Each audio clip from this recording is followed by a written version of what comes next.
Bapak Mama, saudara-saudari yang terkasih dalam Tuhan semua, shalom. Ya, kalau kami orang Timur, sapaan begini berarti Aina ama orif tataf. Kita di sini bilang Nia Mama Nevela. Kango. Ya, Bapak Mama, saudara-saudari yang terkasih dalam Tuhan kita Yesus Kristus, semua baik-baik. Ya, coba Mama senyum dan saling berhadapan, saling berselamat. Ya, berselamat. Kalau bisa bercium juga baik. Ya.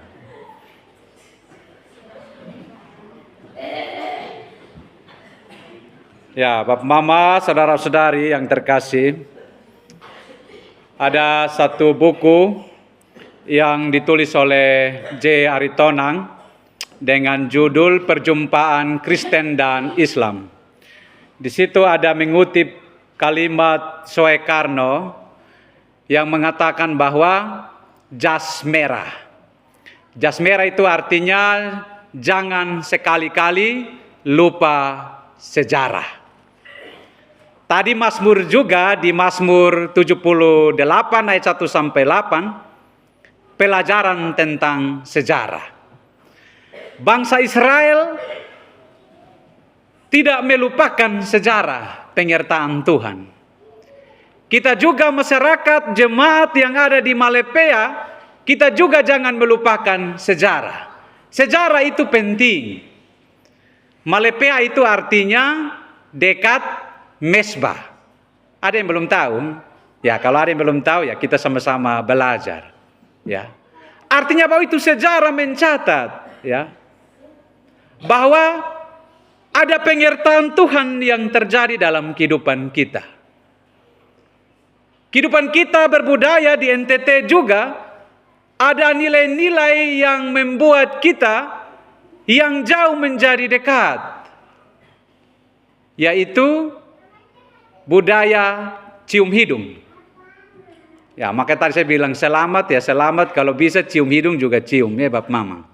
Ya. Cium hidung ini Bapak Mama menjadi budaya kita.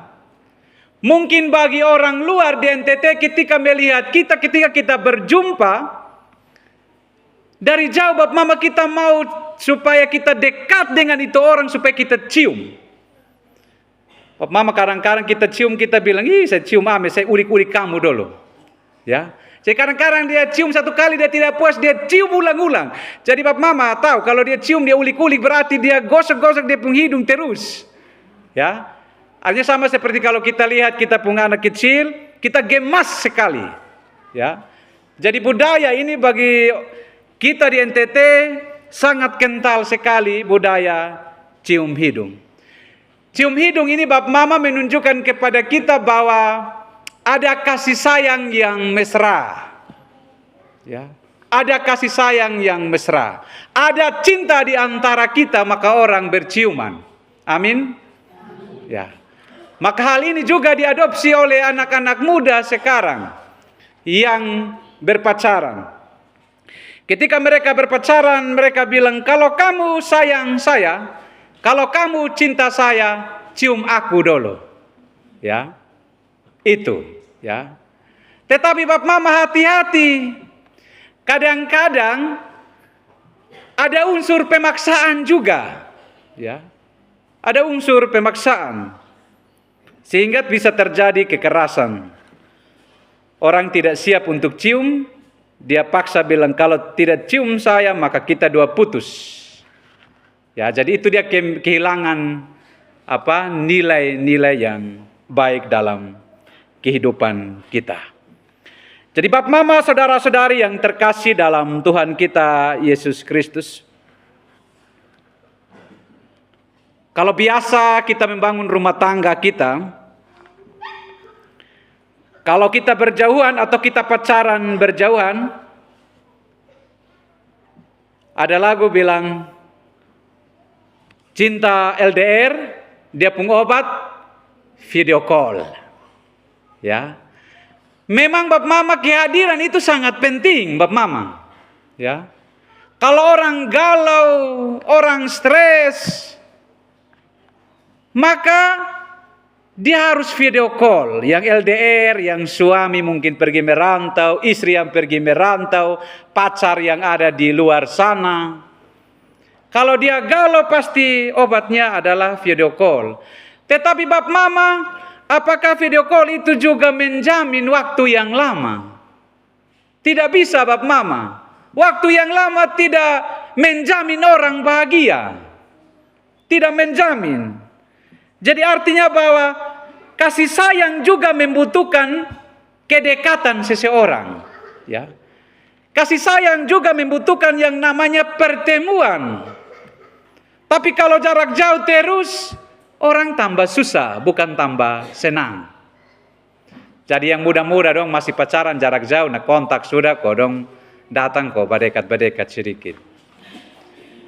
Sama juga Bap Mama ketika perpisahan Yesus dengan murid-murid.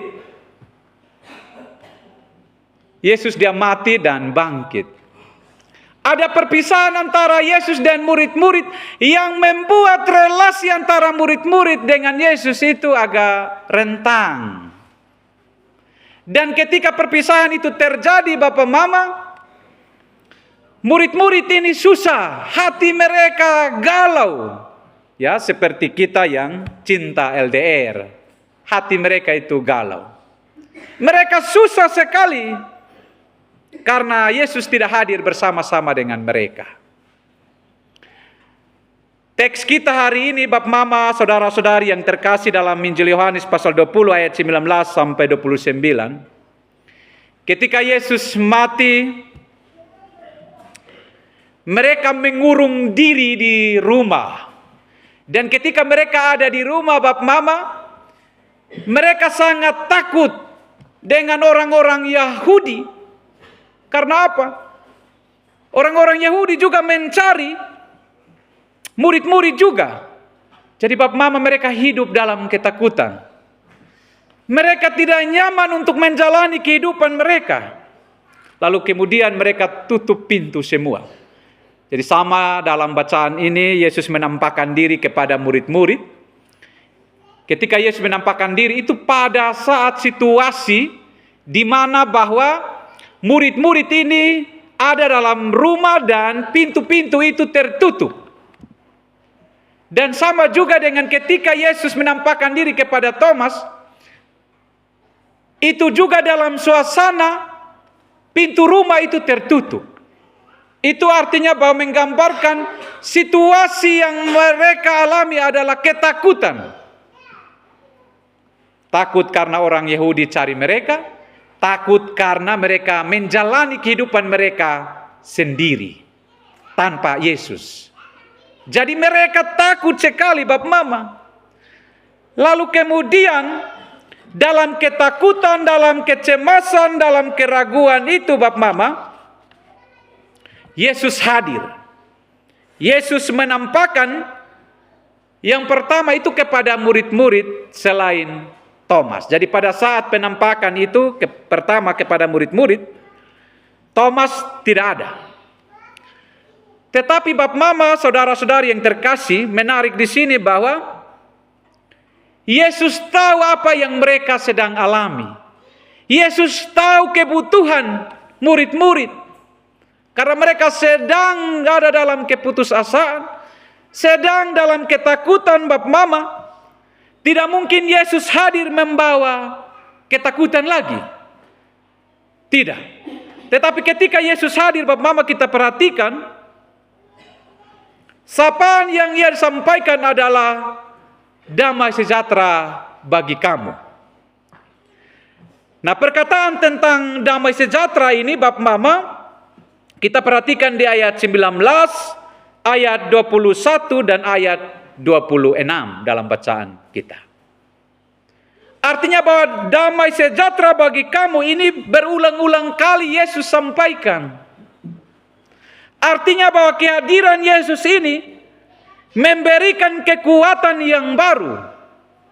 Supaya mereka hidup jangan terus ada dalam ketakutan. Yang membuat mereka murid-murid yang awalnya kehilangan harapan, hidup dalam kekhawatiran, Yesus hadir untuk memberikan pengharapan baru kepada mereka. Jadi ketika Bapak Mama mereka mendengar itu perkataan damai sejahtera bagi kamu, hati mereka itu lega. Mereka sangat sukacita karena ada damai yang mereka rasakan. Sempat ada kehilangan harapan. Tetapi ketika mendengar damai sejahtera bagimu, perkataan dari Yesus, murid-murid ini Bapak Mama sangat senang. Jadi seperti tadi pujian, Yesus hekang. Ya, Yesus baik. Kalau kami timur bilang, Yesus leko kalau soe punya. Kalau kami bilang Yesus reko. Ya. Artinya bahwa Yesus terlalu baik bagi murid-murid. Kehadiran Yesus itu untuk menjawab pergumulan mereka. Jadi Bapak Mama, saudara-saudari yang terkasih dalam Tuhan Yesus, kita juga mungkin pernah alami seperti apa yang dialami oleh murid-murid. Kita hidup dalam ketakutan, kita hidup dalam kekhawatiran, seolah-olah Allah itu jauh dari kita. Seolah-olah Allah tinggalkan kita. Biasanya kalau dalam keputusasaan. Tetapi ingat bahwa Yesus itu terlalu baik bagi kita. Dia tidak pernah jauh dari kita. Dia tidak pernah tinggalkan kita. Yesus selalu ada bagi kita. Makanya Bapak Mama, saudara-saudara, berdasarkan tema kita sentuhan fisik yang memulihkan, ya. Murid-murid ini Bapak Mama ada perbedaan. Murid-murid yang lain ketika Yesus menampakkan dan Yesus hanya omong, coba kamu lihat saya pun tangan, saya pun lambung yang tertikam. Mereka langsung percaya bahwa dia itu adalah Yesus Juru Selamat. Dan kabar sukacita itu mereka bawa dan sampaikan kepada Thomas, Bapak Mama. Thomas itu dia tidak percaya kalau dia tidak melihat. Dan bukan hanya tidak melihat Bapak Mama, dia juga mau langsung raba atau pegang lambung Yesus yang tertikam. Jadi Bapak Mama, saudara-saudari yang terkasih dalam Tuhan kita Yesus Kristus. Dalam teks kita Bapak Mama, saudara-saudari, ada dua hal pesan firman Tuhan bagi kita. Pertama, berikanlah sentuhan kasih yang menghidupkan, yang memberi pengharapan, dan memberi semangat yang putus asa. Bapak Mama, kehadiran Yesus itu memberikan sentuhan. Dia memberikan pengharapan bagi kita. Maka dalam budaya kita Bapak Mama, dalam pelayanan juga, kita sebagai pendeta, sebagai majelis, kita harus melakukan perkunjungan. Ketika kita melakukan perkunjungan dari rumah ke rumah, itu baru namanya ada sentuhan-sentuhan. Ketika jemaat ada di kebun, di sawah, di mamar dan di mana saja Bapak Mama kita hadir, maka itu yang namanya ada sentuhan. Sama juga dengan Yesus Bapak Mama. Murid-murid ada dalam suasana di dalam rumah yang tertutup. Yesus juga hadir ada di sana. Ini nilai-nilai budaya Bapak Mama. Kehadiran itu sangat penting. Makanya Bapak Mama, saudara-saudari, kehadiran dalam ibadah itu sangat penting. Apa artinya Bapak Mama kita memberikan perpuluhan yang besar, lalu kita tidak pernah hadir dalam ibadah-ibadah.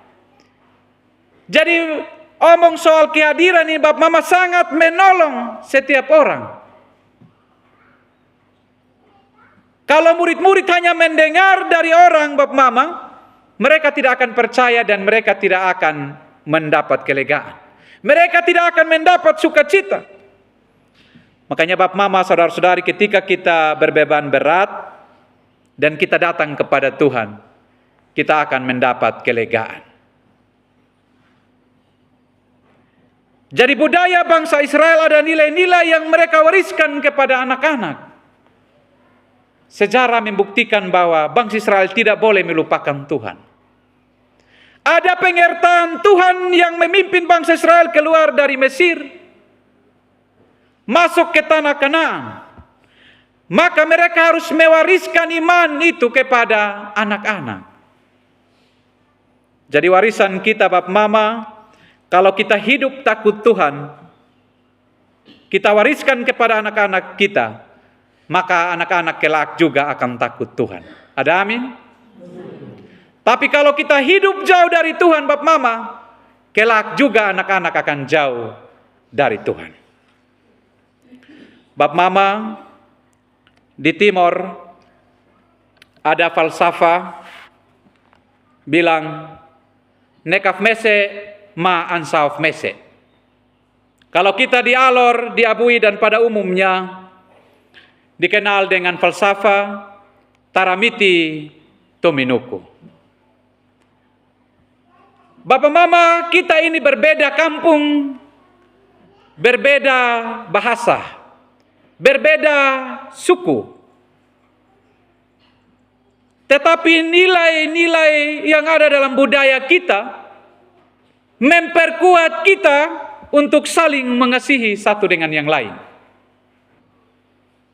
Berbeda itu bukan untuk kita saling melukai. Di Alor ini Bapak Mama, setiap kampung itu ada ciri khas tersendiri, bahasa yang berbeda. Bapak Mama, bahasa di Alor Selatan saja tidak sama. Bahkan dalam satu kampung saja bisa dua bahasa. Ya. Tetapi Bapak Mama, itu adalah nilai budaya yang perlu kita lestarikan. Jangan melupakan budaya Bapak Mama, itu sejarah mencatat. Jangan melupakan sejarah. Karena falsafah taramiti tominuku mengajak kita Bapak Mama untuk kita satu hati. Kita sepikir untuk kita membangun kampung negeri tercinta. Jadi sama seperti nekaf mese, maansaf mese. Ya, kita harus sepikir, kita harus satu hati, kita membangun kampung. Kita harus satu hati, kita menata pelayanan yang ada di jemaat tercinta. Yang kedua Bapak Mama yang terkasih, memberikan sentuhan damai sejahtera kepada jemaat. Ingat Bapak Mama, Yesus menghembuskan roh.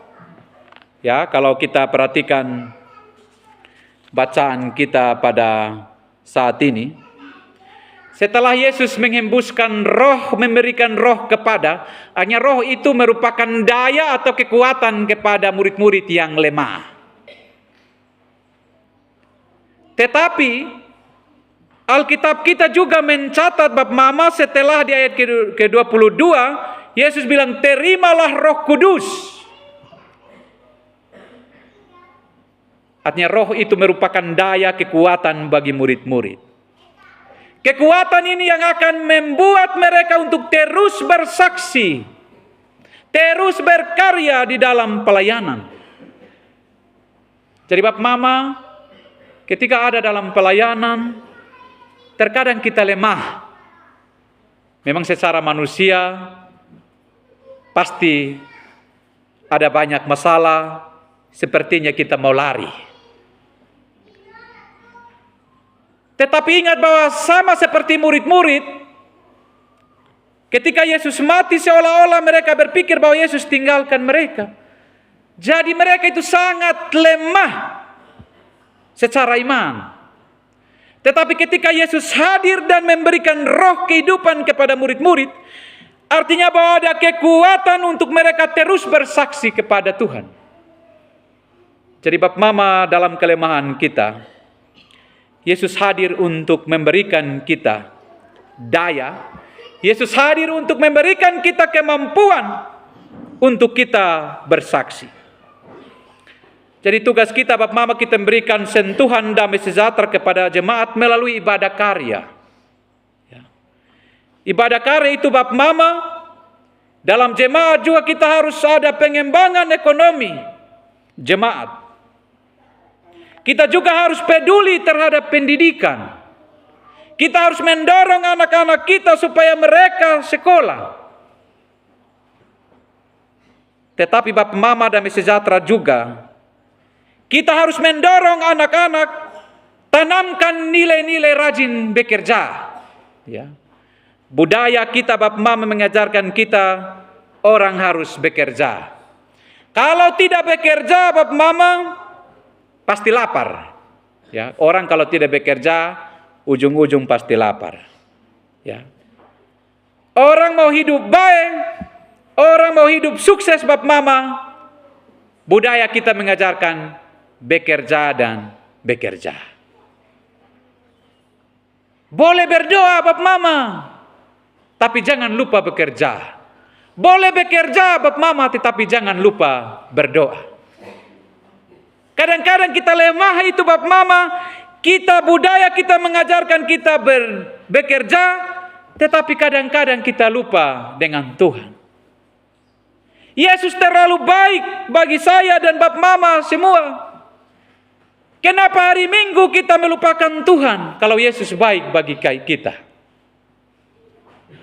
Untuk itu Bapak Mama, kita boleh melupakan Tuhan.